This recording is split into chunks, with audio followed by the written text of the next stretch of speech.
Morning, everybody.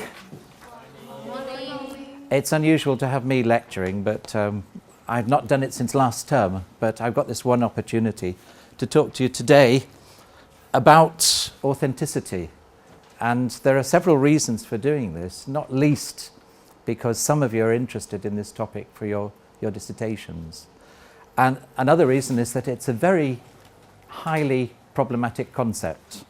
People think it is one thing, other people think it's something else. And people make great assumptions when I talk about authentic materials that I'm talking about the same thing as another person. This is not the case, unfortunately. People have written a lot about this. You can see some of the reading here. I don't expect that you do all of this, but if you're interested in this topic, there are one or two things which I think are particularly interesting. This article by Gilmore that I will show you. It's not easy, but he actually gives lots and lots of definitions of authenticity. And we're talking about authenticity in TESOL, teaching English to speakers of other languages. Obviously, authenticity would mean something different outside this context. But you've got all of these books here. I like this one. If you're looking at listening, he talks a lot about authentic listening materials in this one. I also like this article by Morley and Guariento, and there are lots of other things. There's another article by Peacock. So I'm going to refer back to these from time to time. I think you'll find a lot of them interesting. Gilmore is not easy, but on the first page, it gives you lots and lots of useful definitions. So I urge you to have a look at it. Okay, so what do we mean by authentic in this context? What is authentic? Anybody here? There are materials that are not created for teaching purposes, but instead are designed for native speakers. Yes, people often say this, designed for native speakers, not created for teaching purposes. When we talk about authentic, is it just for materials or is it for something else, do you think? For language. Yes, authentic language. What is authentic language? For example, in reading, there can be articles from newspapers. Or Yes, in listening, yeah. can be a recording from the news in the BBC or in the YouTube. So if you have authentic language, you must have non-authentic language. I mean, what on earth is that? How can you have language which is not authentic? What is non-authentic language? Like classroom talk. Classroom talk. Why is that not authentic? Because teachers tend to simplify language for the students. Okay, right. But if we need to simplify, isn't that an authentic situation? So let me show you some things. I mean, I've got here, this is a famous novel, Robinson Crusoe. Is this authentic? No. I'll read you the first chapter of Robinson Crusoe. My name is Robinson Crusoe. I was born in 1632 in England in the city of York. I always wanted to go to sea. In 1650, I went to London. There, I spoke to the captain of a ship. Authentic? No. What would be authentic? Well, there is an original novel which is written by Daniel Defoe. So this is one definition. But there are some people who would argue that this is in itself an authentic text. It's not the same, it's not the original, and nor is this one. Here's Jane Eyre, which is Jane Eyre for beginners. A Christmas Carol by Charles Dickens for complete beginners. So we have to look and decide, are these things that we should be using? Are there questions of authenticity here? What do we mean when we're talking about authenticity? Well, we've already said authenticity refers to language, and we need to look and see what we mean by authentic language. This is a big area of discussion. Nobody can agree what on earth it might mean. And we've got to talk about authenticity of context. So, is this an authentic context? Yeah, it's a classroom context. We are real people. I'm a real teacher. You are real learners. in a classroom situation. So this is authentic. Maybe it's not authentic when we pretend we're at a supermarket or at a bank or all the other things that we do in class. Let's pretend that I'm a bank manager, you are the customer. So we suddenly try to pretend that the classroom is something different. But the classroom in itself has an authenticity of context. Authentic materials, very, very important, as we'll see. People often talk about authentic purpose or meaning. I mean, what would that mean, do you think?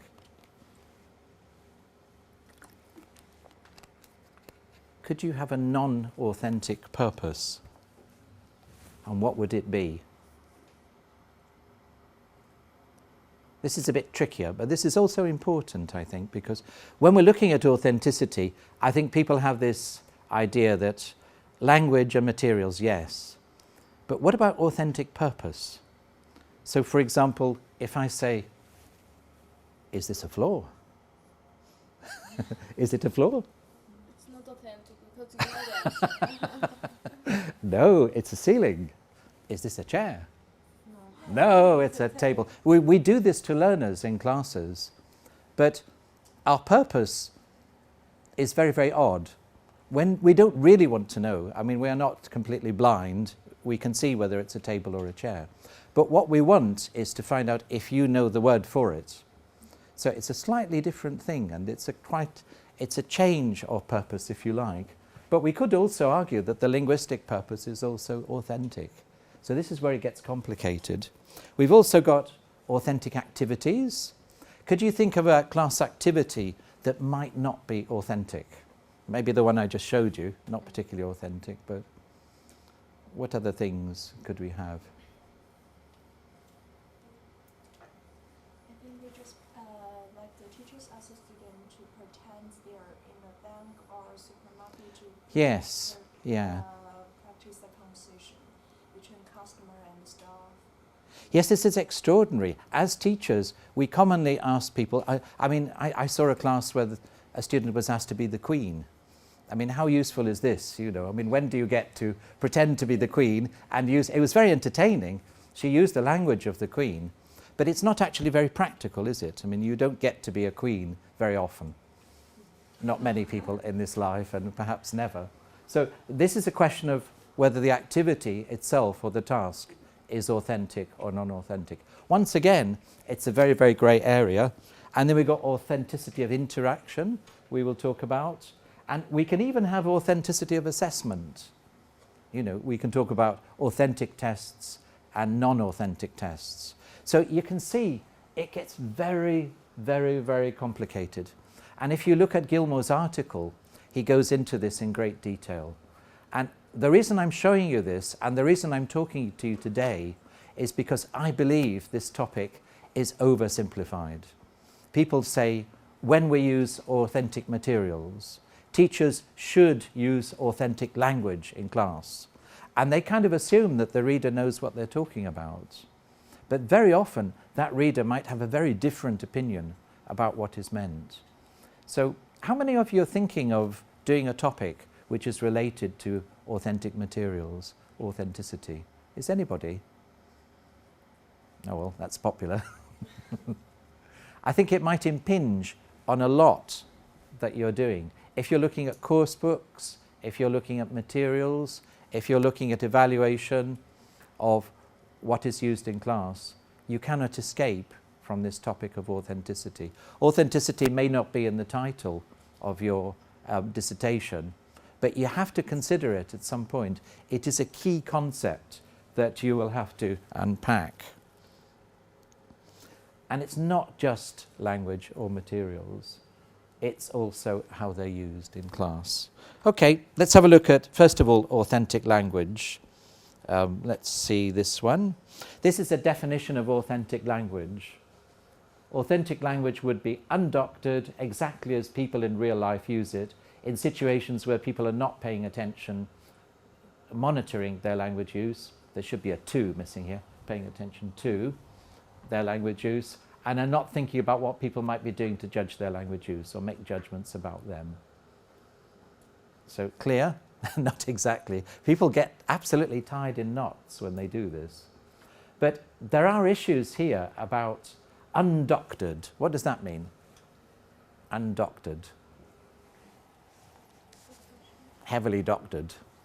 Get rid of all the difficult words, get rid of all the difficult constructions, make the content very simplified. This would be a doctored or a simplified text. Undoctored would be the original. You don't change anything at all. So this idea that authentic language is something you don't change. You just take it from one situation and you use it in class. So that means there's one issue. Should we use graded language at all? You know, a lot of people find this very useful. Anybody read these when they were learning English? I bet you did. I bet you borrowed them from the library. When I've been learning French, Spanish, even trying Japanese, I've read these. Simplified text, a very, very useful learning tool. But are they completely inauthentic? We have to discuss. And then there's an issue of scripted versus unscripted language. Does undoctored mean the same as unscripted? Can we have scripted language, for example, language we prepare very carefully in advance? I think we can. So it's a different issue altogether. So let's see some more definitions. And let's see an example of some language. Is this authentic? This is very nice. Yes, it is, isn't it? Do you come here often? Quite a lot, especially in the summer. You can sit outside. So what would you like? I don't know. What's recognizably? Is that authentic? Looks all right, doesn't it? How about this one? Michael, you know, I was reading an article just yesterday in the news that the government in England is bringing in a law to make it illegal to show TV advertisement on any, really? But on any programs that are targeted at the... Is this authentic? Yeah, that looks authentic, doesn't it? What about this one? This is the pilot. Descend in 3 minutes, 20 degrees, thanks, 45 degrees, 29. Let's compare. And so on. You know what it sounds like. Is this authentic? Yes. So why are they all different? And how are they different? Because this looks nothing like that at all. Are there elements of this which are not present? This is taken from Innovations, which I don't know if you know or not. We used on the teaching practice last year, but it's okay as a book. It's very simple for beginners and elementary. And this is a dialogue. Each unit has these dialogues, and each dialogue presents language. And it's very simple and straightforward. How authentic is it? Are there elements of language which are missing from this? If you compare it with this one. Look at this one. Look and see what happens in this one that doesn't happen. Yeah, Lisetta? The difference is when you have a conversation with someone, you don't tend to... Sometimes you interrupt the person that is talking, like we can see in the second example. But here it's quite clear, like this is very nice. Yes, it is, isn't it? It's so, it's an original in a way because it is designed for teaching purposes. This is a perfect world, isn't it? Where everyone is polite and everyone finishes their sentences and one person ends a sentence, the next person begins a sentence. So, good morning, how are you? Fine, how are you? I'm doing very well, thank you. You can immediately tell it doesn't sound very natural. It's not the way we greet each other in the morning when we come in. And what's your name? That's a very interesting name. And so on. It gets ridiculous, doesn't it? We can see that something is wrong here. Something is not quite right. People are not interrupting each other. This is very nice. Q. Yes, it is, isn't it? Do you come here often? Answer, quite a lot. It's a bit like teachers and students talking to each other in class. One person says something, the other person responds. There's also an issue as well that K is a man and R is a woman. So a lot of articles have been written on how sexist this is. It's always the man who takes the initiative and asks the questions, but that's another issue for you. But it's very stylized. That's the word. And yet it's very comforting. People like it because it's straightforward. It's a world which is perfect, where nobody interrupts anyone else. People don't say, They finish their words. They don't repeat themselves. They don't go off the point. Everything is to the point. There's no repetition. There's no redundancy. There's no hesitation. So to that extent, it doesn't sound very authentic. And there are lots and lots of features here. And yet in itself, it has a certain type of authenticity. It just, in terms of degrees of authenticity, there's a lot of things missing. And as a result, teachers get upset and they think, well, we're not giving our students real language. So they start websites like this one. This website is Better at English. And the aim of Better at English is to show you texts which are authentic. So let's see if this one is authentic. You know, I was reading an article just yesterday in the news that the government in England is bringing in a law to make it illegal to show TV advertisements for junk food. And really? But on any programs that are targeted at the under 6. So this sounds a little bit more natural, doesn't it? What they've done is they've taken a conversation and recorded it. But it's not quite the same. I think what they've done is said, have a conversation about junk food. And they've set up the situation and they've said to the people, I want you to talk about junk food, and they've recorded it. So to a certain extent, there is an artificiality. Real authentic is stuff like this. Could you use this in class? Your students would go mad. I mean, I go mad looking at this, you know. But this is a transcript. If you look at the bottom, you can see that this was a near miss. It actually documents what happened in a near plane crash in Nagoya in Japan. It's translated into English. So it has an important purpose. You know, they wanted to see what people were actually saying because the communication was very, very important. People's lives were at stake. And there was a miscommunication because they didn't speak very good English. And the plane nearly crashed as a result. Luckily, it didn't. But they asked to see the transcript. So this is real English. This is not scripted at all. This is just documenting what people are saying in a certain situation. And yet it's very pure, but I don't think we could use it. I think our students, even at advanced level, would find this very, very difficult. So the first thing is degrees of authenticity in language. We can't say language is authentic or it isn't authentic. All we can say is it's more authentic or it's less authentic. It looks real or it doesn't look. It looks a little bit artificial. And when we're judging these, in a sense they are authentic, but they're not quite as natural sounding as the original, which is an authentic text. But you can argue that they're an authentic text in their own right. Now, not everybody agrees. Not everyone agrees with this. And we'll see. Should we aim to use these authentic rather than graded language in class? I mean, this is the reason for doing it. You know, it's nice to use. It's nice not to have, it's nice here, isn't it? Yes, it is. No, it isn't. That kind of dialogue. People need more than that. You know, when they go into the outside world, people don't talk like this at all. If you're preparing students in Colchester and they're going to go out, they're going to talk to people in shops, bus drivers. Bus drivers won't wait until they finish talking.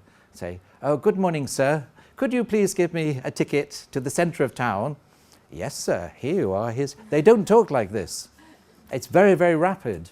So we should be preparing people for this, to simulate the real world outside class. This would be one reason for using authentic materials and authentic language. And it also helps people to develop better communication skills. Is it motivating? I put to motivate learners. Is it motivating? You're nodding. No. Do you think, Vivian? Yeah, I think it motivates the learners because it's useful. They can use it in their daily life. Would you feel motivated by that? No. It depends. The question is, in theory, the principle is that people will be motivated if they can cope with authentic English. You know, if you simulate being in a restaurant, it's one thing. But if they actually go into a restaurant and they talk to the waiter, they will feel a sense of achievement using authentic language. But it can be highly demotivating if it doesn't work. And this was remember my sad story of Hiroshi, who I was his teacher in Japan, and for months and months we practiced what to say in an English pub, and we tried it out in class, and Hiroshi would go to the bar and he would order a pint of beer, and it was perfect, you know. I've never seen anyone better prepared to go into a pub. When he came to the pub, he couldn't say a thing, he froze. My friends were there, he couldn't talk to them, he couldn't ask for a drink. The demands of the real situation are different. You know, whatever simulation you do in class, it wasn't real. He was very happy in a situation that simulated reality, but not the real thing. So motivation is a very delicate tool. You can motivate people doing this, but they can be very, very demotivated as well. And together with motivation, sense of achievement. It's wonderful if you can go out in an English-speaking country and communicate with the natives. Just like if I go to Thailand, for example, and suddenly I can speak fluent Thai and I can talk to people, I would feel a great sense of achievement with that, I think. I think also, connected with motivation, it's a way of challenging learners. You know, you think you're so clever, have a look at this. Now, I wouldn't make it so bad that they can't do anything. But the principle of comprehensible input, Stephen Krashen's idea, is that you give people things which are just one step above their level. And this is motivating, you know. They use the language that they know to understand the language they don't know. So I think challenging. Now the bottom reason, this is why people generally do it. They believe it's a good idea. And I know there are evangelists and zealots who say, never, never use this. This is not a good idea. We must use authentic language all the time. And there are several issues with this. First of all, you are depriving people of a very good resource that will help them. Secondly, what is your standard of authentic language? We've talked about English as if there's just one variety. So if we're going to use authentic English, which one? Look at this. This is famous professor Henry Widdowson in Context, Community and Authentic Language, who says, I would argue against using authentic language in the classroom on the fairly reasonable grounds it's actually impossible to do so. You can't. So what on earth does he mean? He says then, the language that is authentic for native speakers cannot possibly be authentic for learners. Aha! So here's a clue. So authenticity of language is relative. So my authentic language, if I was brought up in a city in Britain, may not be your authentic language. I have a student on MA TESOL from Canada, and he was teaching a class the other day, and he was very carefully changing all the North American spellings to British spellings. And he felt, you know, I ought to do that because I'm in Britain. And I was amazed that he would do this because it's his own language. So he spells program with one M, and he very carefully spelt it double M-E. And he said, because I'm in Britain. And he had this kind of grasp of what is authentic here. So he's very careful to talk about taps and not faucets, and he's very sensitive to what is regarded as authentic language in a different context. And I think there's a good lesson there for all of us. I think we need to. So don't accept authenticity which is imposed by a book which was written by somebody in a country thousands of miles away. If people have a different idea of authenticity in the context in which you're teaching. And that brings us to the issue of, remember what this is? English as a lingua franca. So this whole debate about English as a lingua franca. Who's English? Who owns English?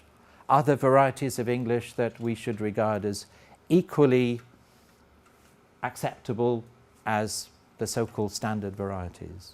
And if we say this is true, that we can have Spanglish and Jinglish and what's Greek? Greeklish? Griglish? Griglish? Japanlish? Chinglish? Thaialish? What else can we have? All of these varieties. So are they equally valid?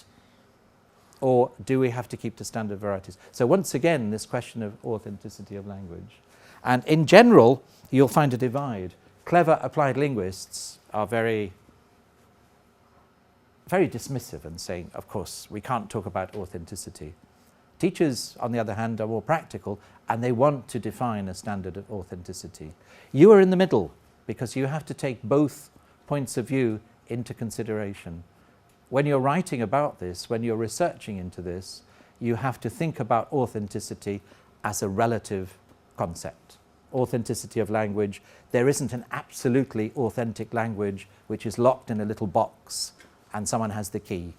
There are lots and lots of varieties of English which we could consider authentic, and some people might even consider this an authentic text, although not me. I prefer the original. So that's authenticity. Any questions about authenticity of language? We go on to materials, because they're the important ones. This is a fairly theoretical subject, but once you start reading about it, you'll see that it has all kinds of links to the practical world of teaching. So we'll go on. There's a quote from Gilmore. Yeah, it has. That's true. Let's go on to materials. And this is also very complicated. Authentic materials created by native speakers, for other native speakers, for communicative purposes in the world outside the classroom. What do you think of that? Created by native speakers, for other native speakers. So that means your classroom materials are not authentic. Sorry. It's one view, isn't it? I mean, this is taken from Clark, which is a book on the slide, which I recommend greatly. But it was written in 1988. In this sense, authentic material excludes material produced for language teaching purposes. So that's one extreme view. You know, it's got nothing to do with teaching at all. It's what texts created by native speakers for native speakers to read. So if they're designed for foreign learners to read, they can't be authentic. Can it also be the case, because when we're traveling in another country, we get like brochures that are in English, so are they not produced by native speakers for foreigners? That's right. So this is the flaw, yeah. Yeah. And that's authentic because it's... That's right, it is authentic. So this is wrong, I think. This was an old definition. And also you get English language newspapers in countries like Greece and Turkey and Japan. So are these authentic? They're not designed for native speakers, they're designed for foreigners who can't understand the local language. So this is a very extreme definition, but that's what people used to think. So for material to be authentic in the outside world, it must have some personal relevance to the listeners. He talks more about this. So he says authenticity of purpose is more important. So it's not the text itself, it's not the materials themselves, it's what you do with them that's important. And that's another interesting idea. For material to remain authentic in the real world, the listener-reader must respond to it in an authentic way. So, you know, respond by pretending to be the Queen. Not very authentic at all, because you wouldn't. Okay. So this idea of authenticity of purpose and authenticity of response are very important linked to materials. So it's not just this is an authentic piece of material, but it's what you do with it, the purpose, and how people are going to respond to it, the response, that make it an authentic piece of material. So this is incorrect, but these are nearer to the point. However, as always, sadly, it's not so simple. And here he gets himself in a real twist. Learners are not communicators in the outside world at the time when they're receiving classroom communicative data. And he's got a good point, hasn't he?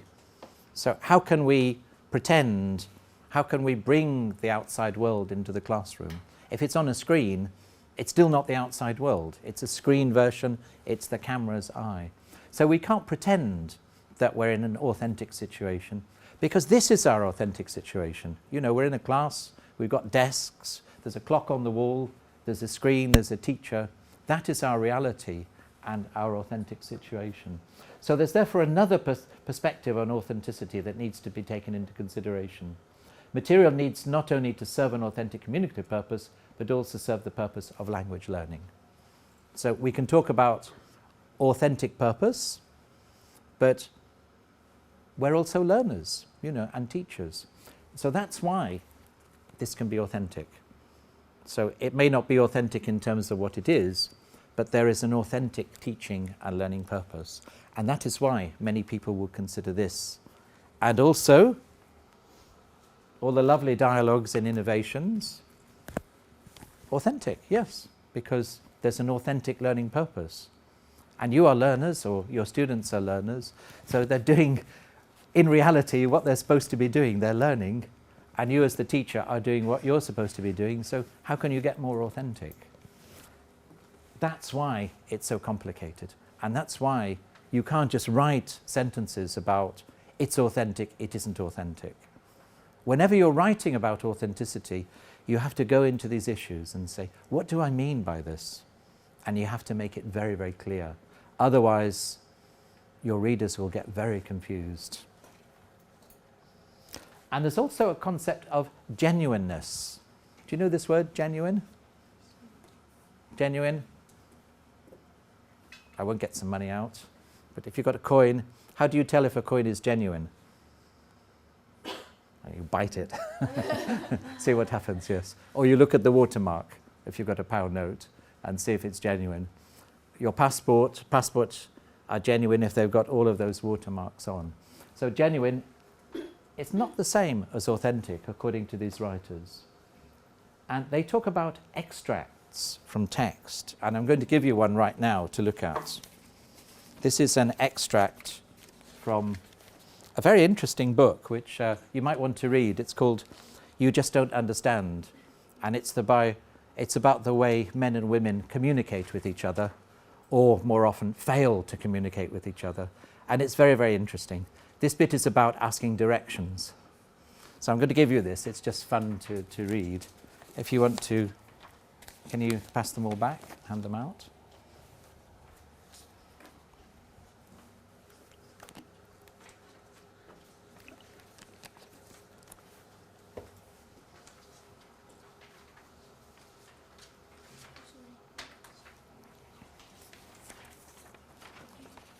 And I've put a little curly line around the bit that you might want to read. You don't need to read all of it.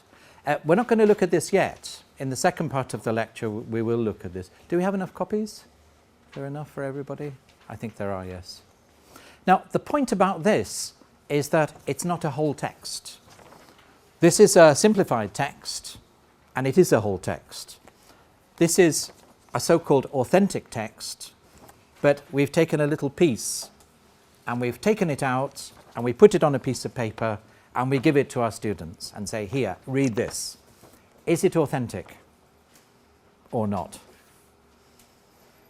You look really puzzled by now. This can be very confusing, but we have to deal with these issues.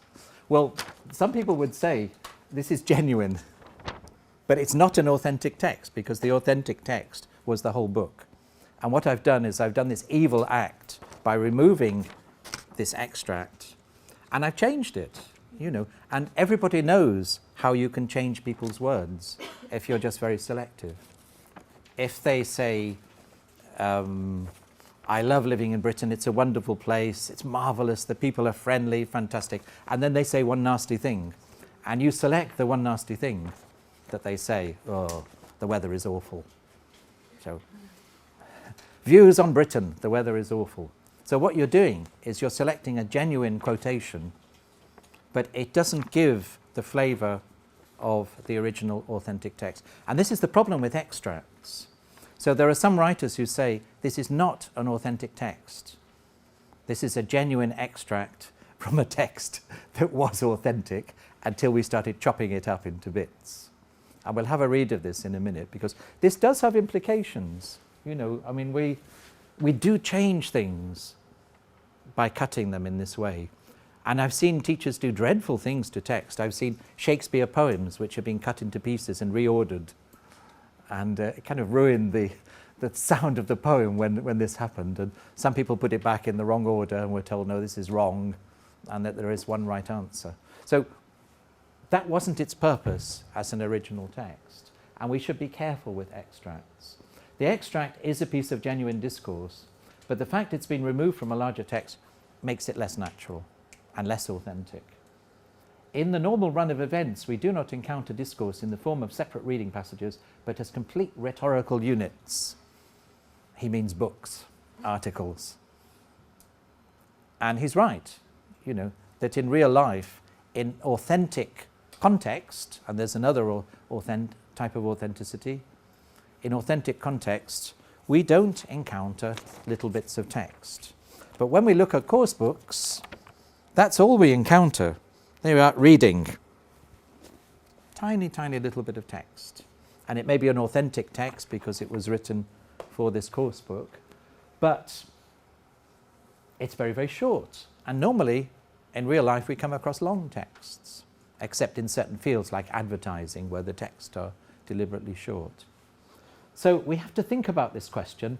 The extracts are by definition genuine instances of language use, but if the learner is required to deal with them in the way which does not correspond to his normal communicative activities, they cannot tend to be authentic. Therefore, authenticity is a feature of how we use text, not of the text itself. So this may have lost its authenticity, but we can still make it authentic for our purposes. That is the idea behind this. And this is the big problem with authentic materials. The authenticity is not built into the materials. And we can argue and argue as to whether they are authentic or not. It's what we do with them and how people respond to them. Authenticity of purpose, authenticity of response. So, how are we going to choose materials? Well, here are some good ways. Which of these are most important? They're taken from a book by McGrath, which is a very good one about materials. Which of these are important, do you think? I think it's really important to take into consideration learners' needs. Yes. And also an interest, but also cultural appropriateness. Yes. Because when you give it might be the perfect book, for example, Yes. to teach kids in France, Yes. but simply not appropriate when teaching in China or in Japan. Yes, cultural appropriacy is a real problem, isn't it? Yeah. You've got to, and really when we're talking about authentic text, we're not just talking about in the purest way of using the original text, we're talking about adapting it. So for me this is perfectly fine. Adapting the text in a number of ways is fine, because we want to use it for teaching, not as its pure self. But cultural content, can anyone think of examples of cultural content which is not so good? Did you find any in your teaching practice? Things that people found very odd? No, because we adapt the material though. Yes. If we just took the book and Yeah. like taught directly from the book, yeah, there would be some things that would not be appropriate for all of the students. Yes. But it's interesting though, I mean sometimes there are things you don't notice. I mean I once showed, we were doing at the post office with my students, and I had a video at the post office, and most of my students, oh it was in Japan, that's right, my students were Japanese, and the woman goes into the post office and she buys some stamps, and then she does something which really, really upsets the students. And I didn't notice it at all. And then she posts the letter. So I'll tell you what happens. She goes into the post office, she says, "Can I buy some stamps?" Which you do. The final act is she posted the letter.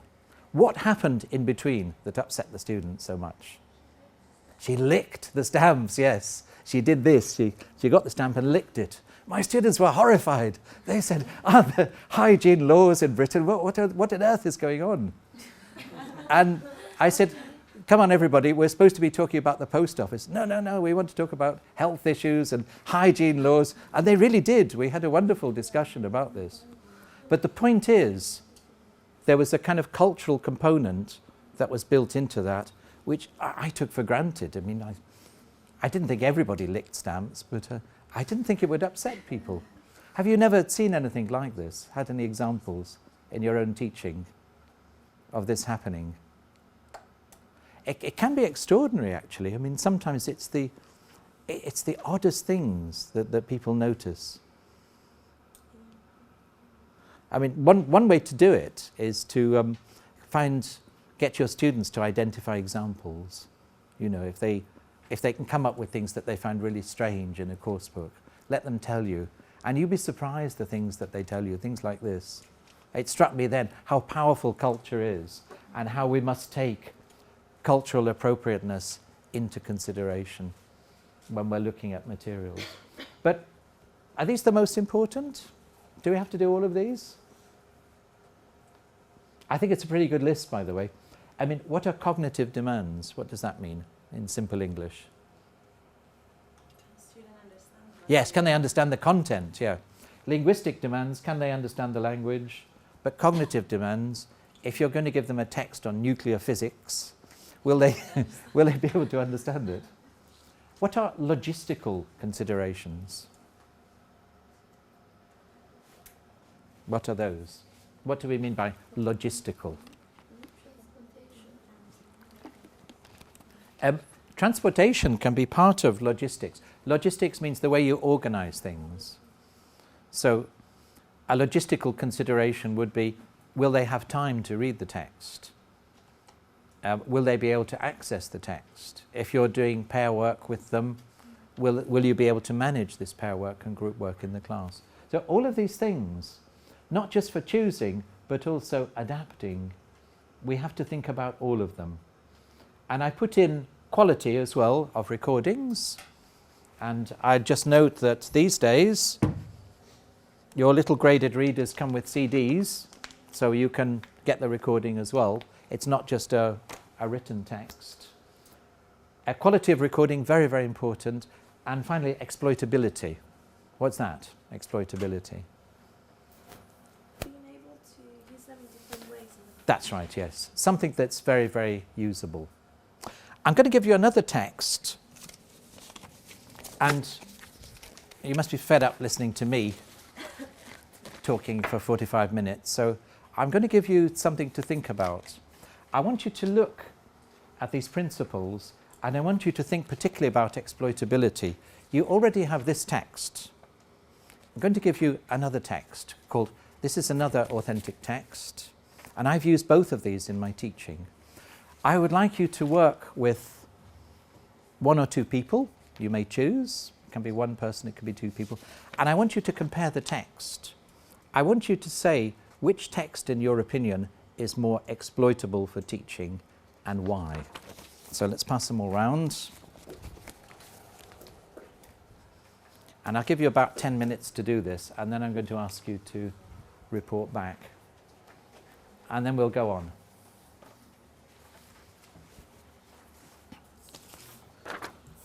This was taken from The Independent, a newspaper article, and this one was taken from a book.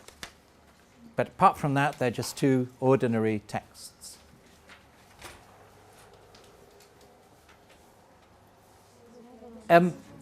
You notice what I just gave you?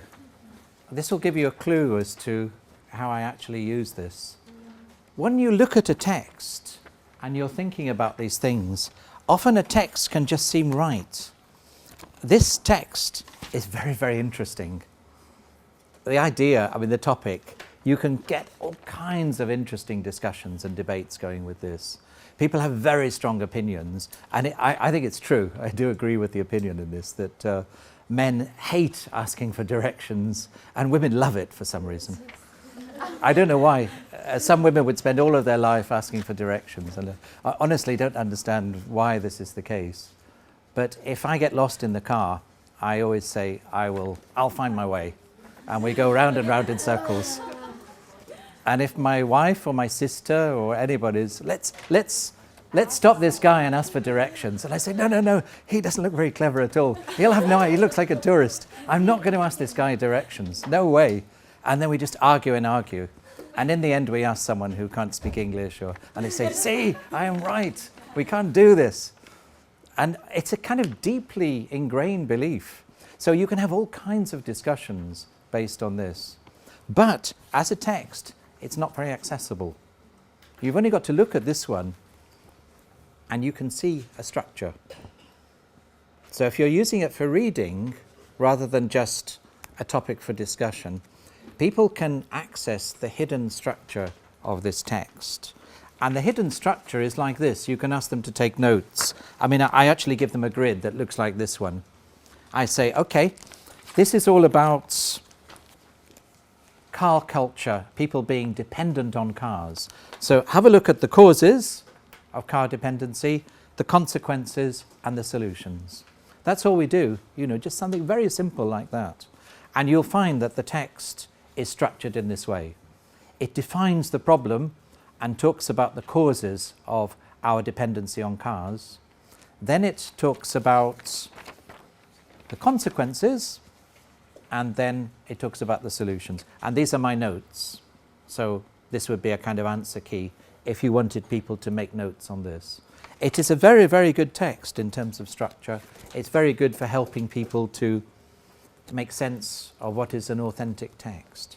And I think that structure is a very important element when you're in terms of exploitability, when you're looking at an authentic text.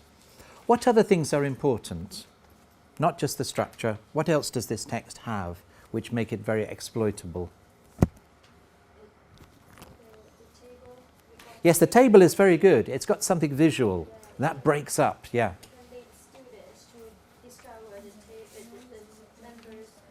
Yes. So talking about this data, you know, the way the data is presented, that's very, very good as well. Anything else that make this text exploitable?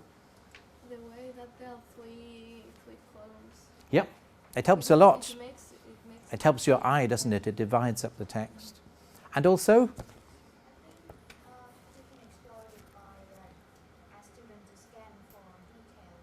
yes, I mean, the details are there and you can pick out a lot of important information.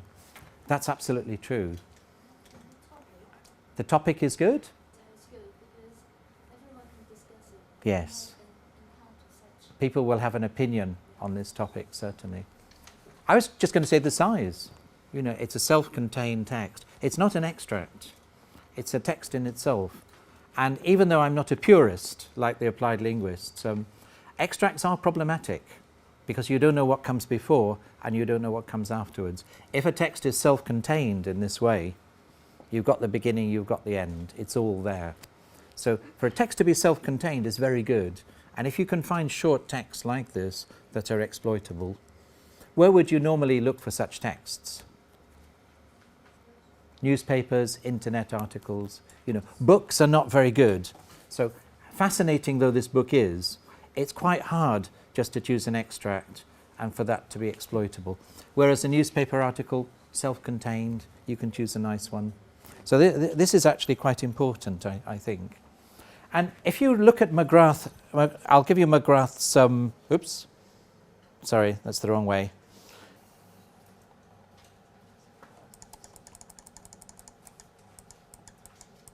So, those are the guiding principles for choosing authentic materials.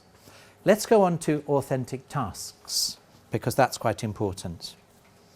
Authenticity of task and of learning, very, very important. Have a look at these activities. A role play in which you play the part of another person. A discussion in which you argue a point of view which is not yours. A role play in which you play yourself, but in a situation which has been devised for you. A discussion in which you put forward your own opinions when invited by the teacher. Which of them is an authentic situation or task? The fourth one.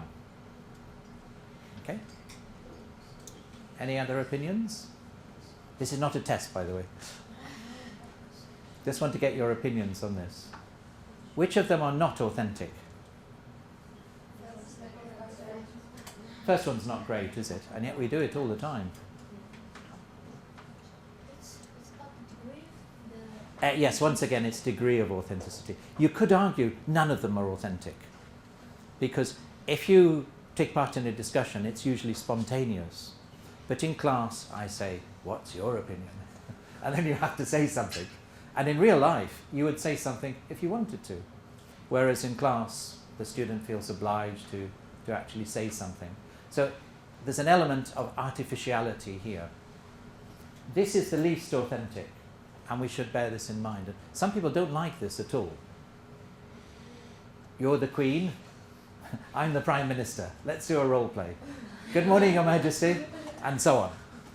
It's ridiculous, but people do it. You know, you find this in course books. You know, you're a racing driver and you're a journalist. Interview each other. It's creative, it's imaginative. Some students like it very much, but it's not authentic in terms of tasks. You can find more authentic tasks. We used to have an approach to teaching called task-based learning. Have you heard about that? Yes. Prabhu was the great writer. Anybody read Prabhu? It's quite difficult to read, but Prabhu's authentic tasks were very interesting. He would get people looking at railway timetables from Bangalore to Delhi and from Swindon to London. Now, I don't know about you, but are you fascinated in railway timetables between Bangalore and Delhi? No, of course not. So why on earth would you read such things? I mean, when you feel like a little bedtime reading, you're not going to read railway timetables, are you? You read railway timetables when you need to get a train somewhere. That is authenticity of purpose.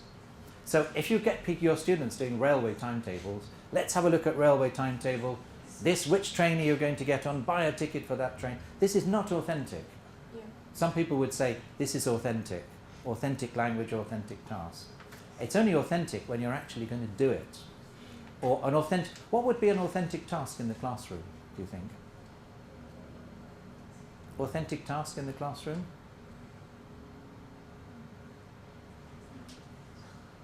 Those of you who arrived early actually performed one. Who got here first? Who was here the earliest? Who are the early birds? Despoina, maybe you? What did you do, the people who arrived early?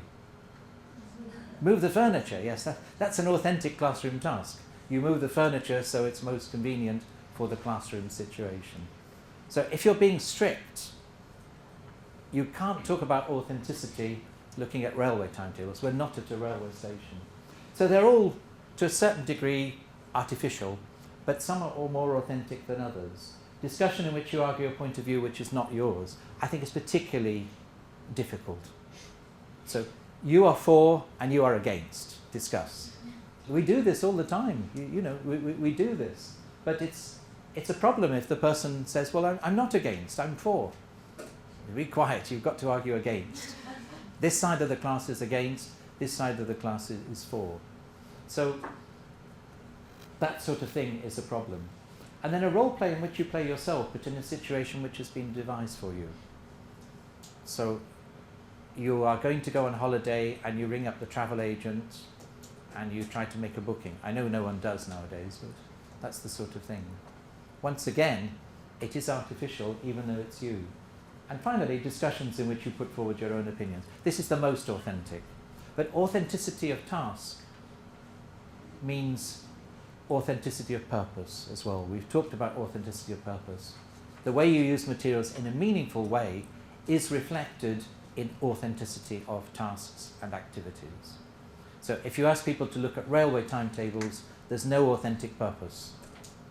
But if you ask them to talk about what they're going to do in the next lesson, this is extremely authentic in terms of purpose. So how do we make authentic texts more accessible? Well, one thing we can do is grade the text. And this is what has happened here. To an extreme level, the text has been graded. Do you know how these things work? How they do this grading? There's a word list called the General Service List, and it has levels. Did Fiona talk about this in vocabulary teaching? She talked about word lists, I think, yeah. Go back to her lecture, you'll find it. And graded readers correspond to one of these levels. What does it say here?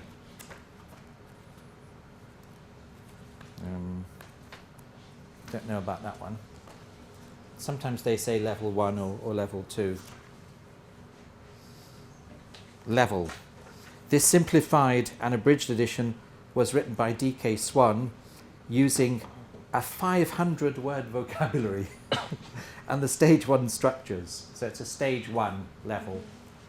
Only 500 words. And this is difficult. You know, you're going to write the whole of Robinson Crusoe. You can only use 500 words. Liz had to write a version of Robin Hood. And I remember she would be on the telephone with the publisher and they would be saying, no, you can't use bow and you can't use arrow. And she said, how am I going to write a story about Robin Hood? He had a bow and he shot his bow and arrow. And they allowed sheriff, you could have Sheriff of Nottingham. But there are so many words that weren't allowed because they weren't in the 500-word list. So the story was a bit of a nonsense. And that's why the English is so simple. And yet they have words like reef. They're allowed a few words. Suddenly there was a great crash. We were on a reef, a long hard reef under the water. So you're allowed reef, even though it's a difficult word. We all worked hard to get the ship's boat into the sea, but we didn't get far in it. A great wave turned the boat over, and we were all in the water. So we can't have fell in the water or jumped in the water, because they're too difficult. We were all in the water. You see how it works? Simplification. But you don't have to fine-tune the linguistic level this much. What you can do is just take away a few words. For example, in this one, you might find one or two words which are very, very difficult. Did you find any very difficult words here? In this one? What about meta-message and hierarchical and things like that? You can actually change these words. A meta-message is a message about a message. So you can just get rid of these words if you want to, and then you'll have to type out the whole thing, and then it will lose part of its authenticity, of course. But you could do it. It is possible to do it. This is called fine-tuning the linguistic level by simplifying grammar or structure, substituting difficult words for easier ones, and so on. For oral text, you grade in a different way. You slow down. If you think that people will have a problem with authentic speed, you slow everything down, or you make more gaps. And things like difficult accents. What might be a difficult accent? Scottish, yeah. Anybody been to Scotland? And even in Scotland, I mean, Glasgow is the most difficult. Anyone been to Newcastle? You should go. That's a good test for your English. see if you can find anyone who speaks English there. It's a really strong accent. I mean, a lot of people in Newcastle do speak with a kind of recognizable Southern English accent, but there are people who have a very strong local accent. And Liverpool the same. I was born in Liverpool. Really, really strong accent. So you might want to take these into consideration if you're simplifying accents, because some are very hard, I think. Any? I found the video with the person talking 24 different accents. What, the same person? Yes. Wow. So the 24 different accents, and the accents are about England, Yes. around England, Yeah. USA, from Japan, from China, from Italy, from Africa. That would be great. The Yeah. same person. Do you have a link to that? Yes. Can you send it to us? Yes. I'd be very interested in that, yes. Because accents are an important part in simplification. There's no good having a simple text if you can't understand a word of what the person is saying. Because, you know, people do pronounce things differently. I mean, what is the name? How do you travel to the campus? Does anyone get the number 61 or 62? Then you travel by bus. In the north of England, you travel by bus. Half the population of Britain travels by bus. Bus, and they have lunch. They have their lunch and then they get on the bus. That's the normal pronunciation. So you have to take that into consideration. Now that's an easy one. But in Newcastle, for example, walk and work are pronounced completely differently. So walk, what is walking? Well, it's moving along the road, but not in Newcastle. It's actually going to walk. Your job is your walk. So it really is, it can be problematic. All of those things you can fine grade, or you can grade the task.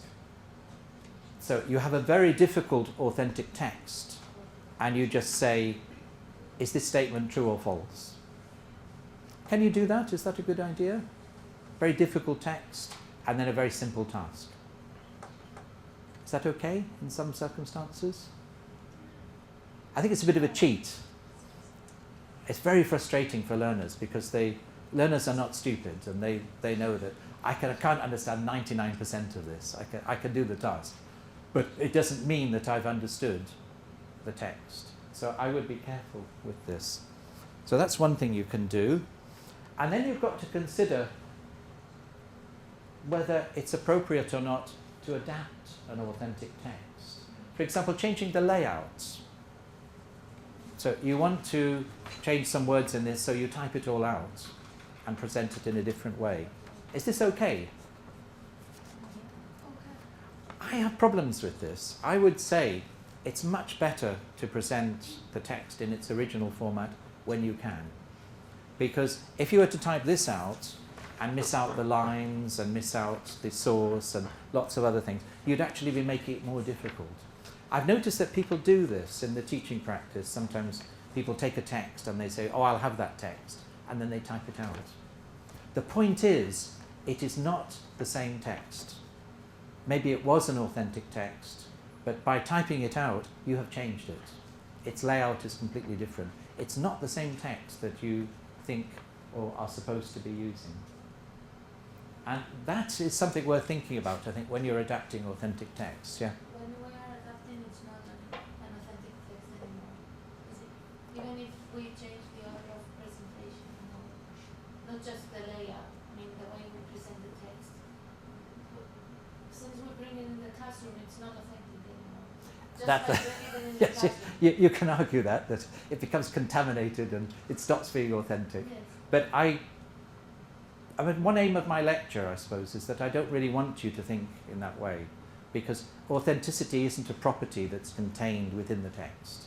Authenticity is what you do with the text. This is my view, and I agree with some of these other writers when they say this. So you can argue that it somehow becomes less authentic, and I would argue that a text becomes less authentic when you change the layout. But it's the authenticity of purpose, the authenticity of task and response, which I think are more important. So it's still authentic, but in a different way. That's what I would say. And if you're writing about this, you need to make a very clear distinction about whether you're talking about inherent authenticity, in which case it stops being authentic as soon as you use it, or when you're talking about authenticity of purpose and response. You can also cut the length, as I've done with this. This has consequences. You don't know what came before, you don't know what came afterwards. Mm-hmm. Adding visuals. People do that. Is that a good idea? Sometimes it's very helpful. I mean, if I were using this, I'd have a picture of a man and woman in a car arguing, or because you could actually add something to help people to understand this authentic text. So once again, it would be an authentic text created by you, adapted from somebody else. Changing content, now it's getting tricky, isn't it? You change the ideas. So you're making a completely different text here. Simplifying the language, we've already said, that's okay, but once again, you're creating a different text. It's not the original Christmas Carol, it's a different Christmas Carol by Charles Dickens. So those are some things to think about. And we've already done that.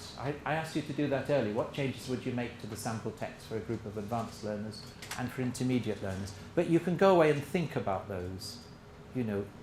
And whenever you come across a text in your teaching, usually you will choose it by the topic. You'll say, I need a text on marital relations. I need a text on car dependency. But the way you make the decision is based on all of these other considerations, particularly McGrath's list. So those are things you can think about. I've got about 10 minutes left. I'm going to finish at 10:30, but I'll still be available to answer any questions you've got. In the last 10 minutes, I want to talk about a particular type of activity which I think promotes authenticity a lot. And that activity is project work. Does anybody use project work in their teaching? Projects? What is project work? Yeah? when you put students into groups, you give them a particular topic Yeah. and they have to work with that topic and create something. For example, when I was a learner, the teacher told us to create a travel brochure. Yes. And we Yeah. had to use the internet and Yes. she gave us examples and then we had to publish it in our Yes. own blog. Yeah. I think that's a good example of a project. So you get together in a group and you create a travel brochure and you publish your travel brochure and everyone gets to read your travel brochure. So there's a kind of authenticity of purpose. You're creating something real that people are going to read. And it's quite a complex activity, isn't it? Yeah. I mean, first of all, you've got to decide what will go in your brochure, who's going to be the chief editor, how you're going to organize it, who's going to do what. And all kinds of skills are tested. Maybe not language, though, because did you do it in Cyprus? Yeah. What language did you speak? Greek. Greek. That's part of the problem, isn't it? That if everybody else is a Greek learner, of course you're going to speak Greek, aren't you? So in some ways it does have disadvantages, but in terms of authenticity, it's hugely advantageous. And there you are, look, tourist brochure, the very first one. I think it's a good example of a project. So it's an authentic activity, it has an authentic outcome, and people can read it. Or, for example, recipe books, you can write and exhibit your recipe books online. And having online facilities has made this much, much easier than it used to be. We used to do this on paper, but doing it online is much better. I've had compiling a science fiction journal. I didn't bring along examples of these, but particularly Japanese students that I taught did some wonderful detective stories and science fiction journals. I've still got the collection of these. Writing and performing a play. So there are two projects here. The actual play, which was written by the students, or soap opera, and the actual performance. So those two purposes. That's a real purpose. We're going to write this thing and we're going to perform it. So there's a lot of authenticity there in terms of purpose. And you've created an authentic text by writing it. Recording a TV documentary. I used to have a job making a news program with lots and lots of different schools in Brazil.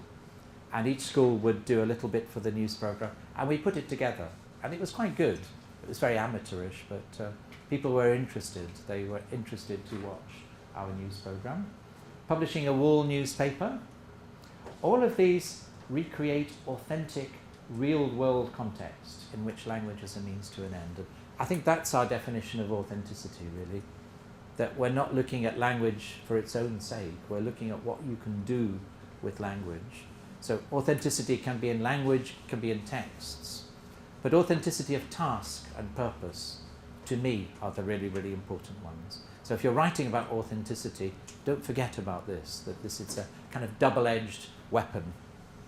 And finally, just a few characteristics of project work. Focus on content rather than language learning with a specified end product. And they're student-centered. So it's not just the teacher who provides authentic texts. One element of doing project work is research. So you go out and find your own texts. So you find pictures for your tourist brochure and so on. It's cooperative rather than competitive. So this idea of working together, sometimes it doesn't work. Not everybody is a cooperative learner. Some people don't want to work, or they're lazy and they don't want to join in.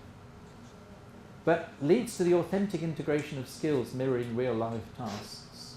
And there's that article by Stoller there. I don't know anything better for joining together all the skills and all the knowledge that people have. Any questions on that? Because I think I've probably given you enough authenticity for the moment. I wanted to do this topic, and I'll do it with MA TESOL, because I think it's a topic that we kind of take for granted. We kind of assume we know what authenticity means. But when we have conversations about authenticity, we may find that other people have very different views. And you can see that it is not as straightforward as non-teaching materials. There are definitely degrees of authenticity. And the second thing is that authenticity is not a quality which is built into something. It's what we do with the thing that makes it authentic. So a railway timetable in India is perfectly authentic in its right context, but not authentic at all. Okay, I think that's probably it for the lecture. But I'm going to stay behind if you've got questions about your dissertation proposals, things like that. And see how I get on.